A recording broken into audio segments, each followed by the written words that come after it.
¿Sabes que hay algo que me gusta de las interpretaciones, Gabriel, que haces? Es que terminan cargándonos de responsabilidad a nosotros, ¿no? Es decir, bueno, podemos decidir formar parte o no de las mismas, pero que tienen como una especie de final feliz, ¿no? O sea, todo se da para mejor. Y hoy estamos viendo mucho también de adelantos o de interpretaciones en cuanto a profecías, pero hay muchas que son hasta de, no sé, medias catastrofistas, sin salida, ¿no? Que te dejan una energía no de querer comprometerte con la causa, sino más bien de un abandono, decir, y bueno, ya está, si total todo esto va a tener que pasar y no tenemos nada que hacer, y uno queda como indignado, ¿no? Eso también se está viendo mucho. Y eso es lo que estamos enfrentando para quitarlo del camino como imagen o como idea que en la mente de la gente existe. Tú dijiste algo maravilloso, que nosotros tenemos la oportunidad de decidir si entramos o no en la profecía.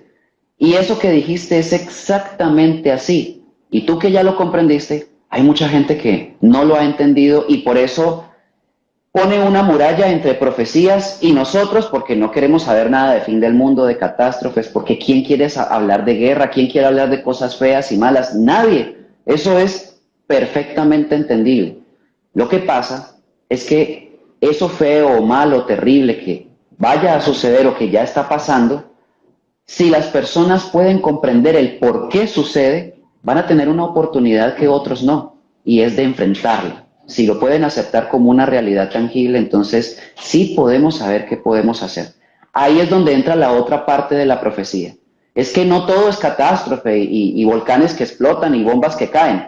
Es que hay una porción de ella muy amplia que establece que ante esas vicisitudes hay un grupo de personas con mente preclara, con una gran inteligencia, que por decisión propia, personal, que ese es el valor de las palabras que tú expresaste, toman partido de la profecía de supervivencia y se convierten en grandes guías, no en líderes poderosos. De hecho, es gente normal que emerge con un liderazgo muy especial porque saben lo que está aconteciendo y son capaces de guiar a las demás personas hacia la verdad, hacia una supervivencia, hacia la esperanza y a que puedan entender el porqué de esa muerte, pero también que hay un futuro por el que tenemos que luchar. Y ahí es donde ese futuro se construye.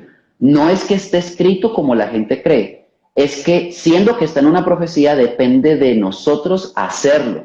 Si nos quedamos quietos, nos ponemos de brazos cruzados, pues la guerra igual seguirá su curso, pero nosotros con los brazos cruzados no vamos a poder enfrentarla. Ahí es donde aparece la inteligencia de los que te están escuchando a ti, a nosotros en este momento y quieren ser partícipes de un plan de supervivencia ante esa situación. Habrá ahora personas que estarán pensando, ¿y cómo empiezo a ser parte o cómo puedo empezar a ser parte de, entre comillas, para poner un nombre, de los elegidos, ¿no? De los que sortearán lo que está por llegar. ¿Qué puede empezar uno a hacer cuando lo decida, Gabriel?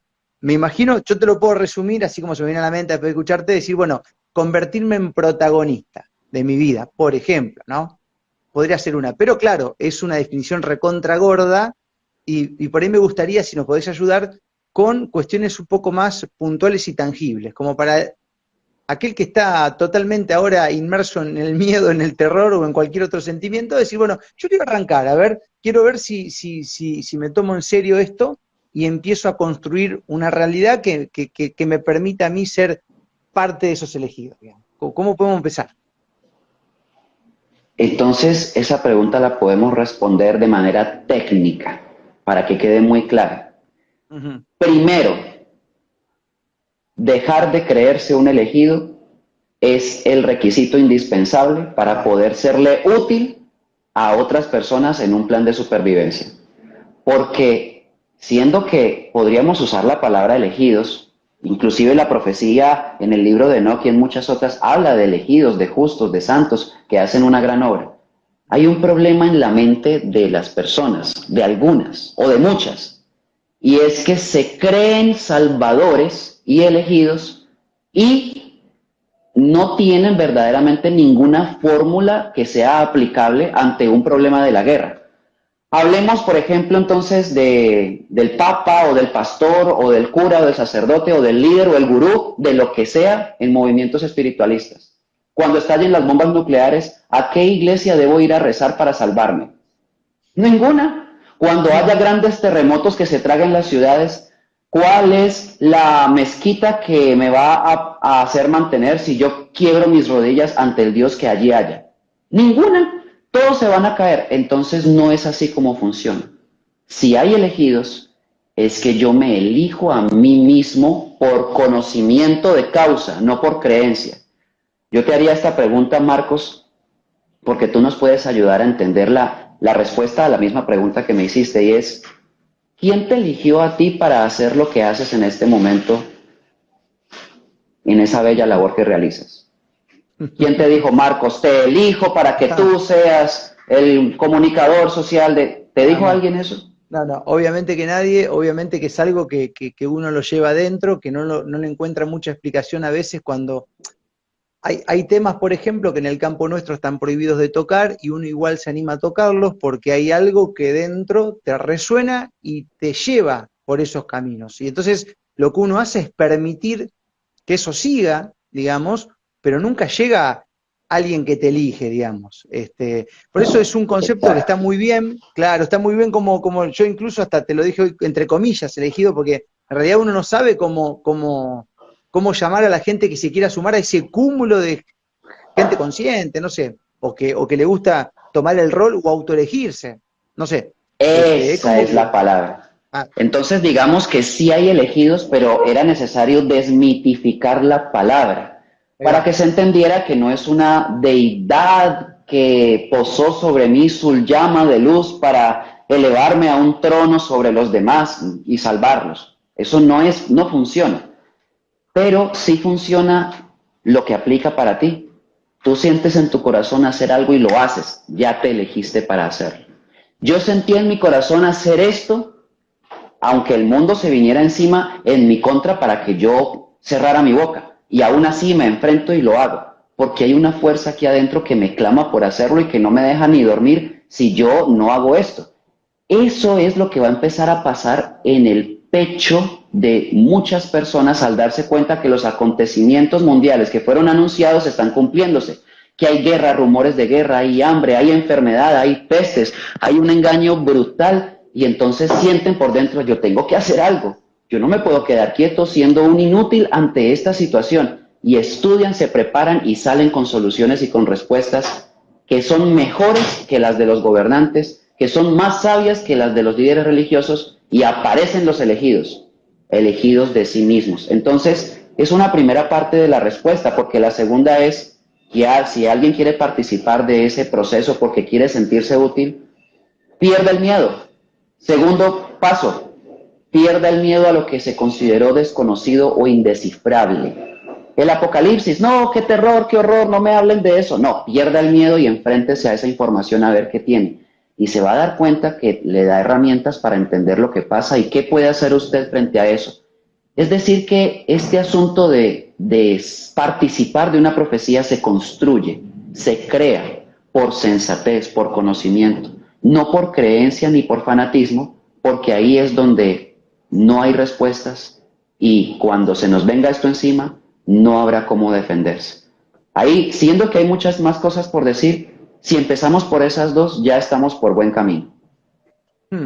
La verdad es que esto rompe, Gabriel, el paradigma a lo cual nos han entrenado toda la vida, que es esperar a ese Mesías que te va a elegir y que si es la voluntad de él te elige y si no, no, y no hay mucho por hacer, ¿no? Esto rompe ese paradigma, nos pone a nosotros en el centro de la acción y te dice, bueno, vamos, te toca, ¿qué vas a hacer? Uy, pero se viene el apocalipsis. Bueno, si vos elegís formar parte de los que se van, se van. Si querés elegir de la otra parte, de los, ¿cómo se llama? Los, del rapto, bueno, te podés ir para esa parte, pero dependerá obviamente del rol que uno elija tomar, ¿no? Y ese rol, digo, porque lo que todos podemos llegar a tener, Gabriel, yo te lo pregunto también y lo pienso al mismo tiempo, es esto de ese movimiento que te genera dentro cuando estás haciendo algo, ese resonar del corazón, del alma, parece que todo se conecta. Hay situaciones donde vos decís, uy, ¿qué es esto? ¿Viste?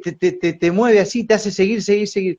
Eso sí es una cuestión que todos tenemos, ¿no? Que es un regalo divino. Lo que nosotros tenemos que decidir es qué hacemos con eso, si le prestamos atención o seguimos tapando todo eso con la cabeza, ¿no? Entonces, Marcos, me das pie para hablar de algo que va a romper más los paradigmas.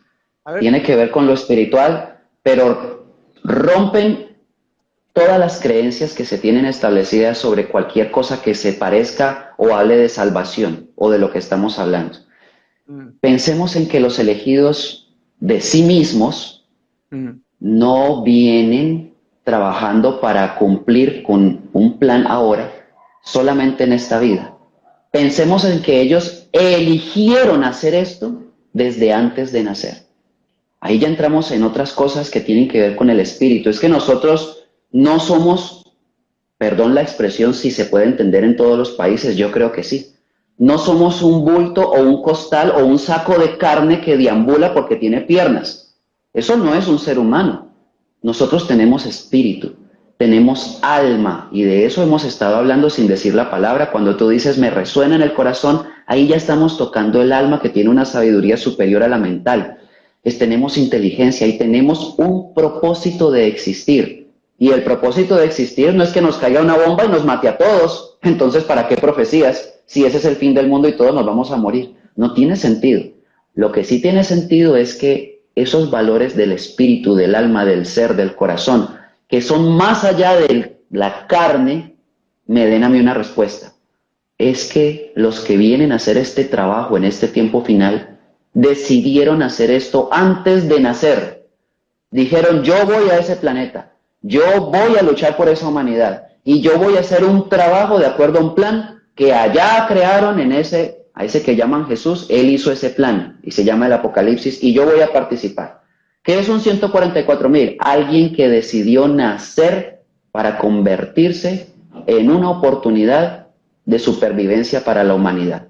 Y así es como los elegidos aparecen. Claro, cuando nosotros nacemos, estos cuerpos tienen una manipulación genética. Yo por ahí en mis programas de internet ya he hablado mucho de esa manipulación y no recordamos lo que hemos sido en vidas pasadas y todo eso. No hay memoria, pero sí hay una memoria por dentro. Esa memoria va despertando en la medida que nosotros vamos creciendo.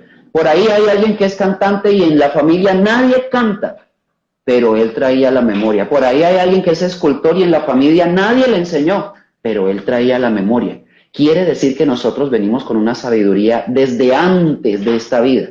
Y esa aplica para entender que los que se eligen a sí mismos no es casualidad, ni es que, ay, yo creo que yo soy. No, es que lo siento tan fuerte por dentro y tengo muchos talentos que puedo aportar a la humanidad, que decido apartarme del mundo y dedicarme a servirle a la gente en este plan del cual estamos hablando en la profecía. Ahí tienen pues a los elegidos de sí mismos y son los que el corazón le dice, oiga, diga la verdad a los hombres, oiga, tiene un micrófono, úselo para despertar gente porque están dormidos. Esa vocecita que te habla por dentro en el corazón es la que te está diciendo, viniste a algo importante. Y así hay muchos que lo están entendiendo cuando se enfrentan a este conocimiento de la verdad.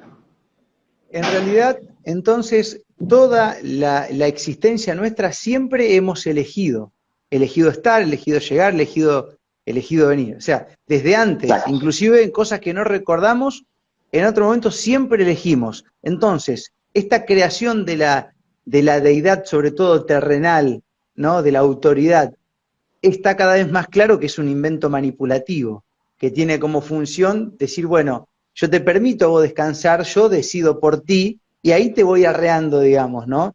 Es así. Y hoy creo que queda demostrado porque, digamos, está visto que muchas autoridades no desean cosas buenas para nosotros, no porque se me ocurra a mí, sino porque me baso en los hechos, porque por sus frutos los conoceréis, ¿no? Entonces, la palabra es muy linda la que te dicen, pero a la hora del accionar, uno ve otra cosa. Entonces, está claro, ¿no? Está claro que la deidad menos humana no existe, no hay que poner ahí, sino que somos siempre nosotros lo que elegimos estar y por ende tenemos que elegir también seguir, ¿no? O sea que más que Claro. nunca el paradigma de la autoridad se cae. Se cae porque es que la divinidad que la gente en la tierra busca naturalmente, porque es natural buscar a Dios, eso lo vemos en todos los países. Claro. Lo que pasa es que hay religiones y esa es la respuesta que se le ofrece a esos buscadores y por eso hay tanta gente que está con un vacío interior porque la religión no se lo ha podido llenar. Sin embargo, el buscarlo permanece. Tendríamos que decir que el Dios verdadero no es un Dios pasivo, sino que actúa por dentro. Y al externalizarlo, a ponerlo a adorar algo por fuera, te vuelve a ti pasivo. Ah, entonces usted me salva y yo simplemente tengo que esperar que usted me salve. Ah, yo necesito plata para comprarme el carro, yo espero que usted me dé la plata para comprarme el carro. Y se convirtió en un Dios bombero, así decimos en mi país, que solamente los acordamos de él cuando hay un incendio, pero de resto no lo tenemos en cuenta. No, ese es el daño que yo lo digo peor aún, eso es un crimen que han cometido los dueños de las religiones, que no son los feligreses, sino los que están detrás de las grandes organizaciones o instituciones religiosas del mundo. Han cometido un crimen porque han cercenado la espiritualidad humana y la capacidad de valerse por sí mismo desde adentro. Convirtieron la fe, que naturalmente es una fuerza interna, en una cosa externa, en algo a lo que yo debo inclinarme. Y eso nunca, nunca ha ayudado a nadie. Así que en el momento en el que tú dices, qué maravilla que yo tengo la posibilidad de elegir, y ese Dios que tanto busqué por fuera, lo he tenido por dentro siempre, derrumba todas las religiones. Lo dijo Pablo de Tarso, el Dios que hizo el mundo y las cosas que en él hay no habita en templos hechos por manos humanas, ni es honrado por manos de hombres como si necesitase de algo. Y siendo que está escrito en la Biblia, la gente lo lee y no descubre que eso destruye todas las religiones, porque Dios es una inteligencia detrás de toda la vida del universo y yo soy parte de esa vida, o sea que lo tengo por dentro, porque quedó establecido en las profecías que Él está en el corazón, aunque no lo sintamos. Así que ahí tenemos de dónde aferrarnos para entender que somos nosotros los artífices de nuestra propia salvación, porque nadie nos va a venir a salvar. Pero el Dios que hizo todo lo que hay, ya nos dejó toda la información para que nosotros nos valiéramos por nosotros mismos y pudiésemos preparar todo lo que significa un nuevo mundo que sí va a existir si nos movemos los que estamos entendiendo este conocimiento.